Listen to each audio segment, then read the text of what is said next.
This is Dave Stanton for Carbatec. Before performing any maintenance, always disconnect the machine from the power supply. Periodically check all clamps, nuts, bolts and screws for tightness and condition. Stop the machine and recheck the cutter head torque screws and blades for tightness after about 50 hours of use. Clean the plastic parts only with a soft damp cloth. Do not use any aerosol or petroleum solvents. Periodically check all moving parts, roller surfaces, handles, etc. All of the bearings in this machine are lubricated with a sufficient amount of high-grade lubricant for the life of the unit under normal operating conditions. No further lubrication is required. The motor is easy to maintain but must be kept clean. Do not allow water, oil or sawdust to accumulate on or in it.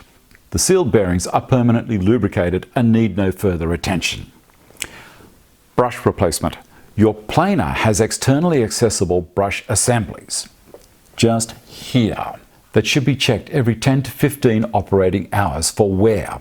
To inspect or replace these brushes, unscrew the brush cap located at the front right and the left rear of the planer.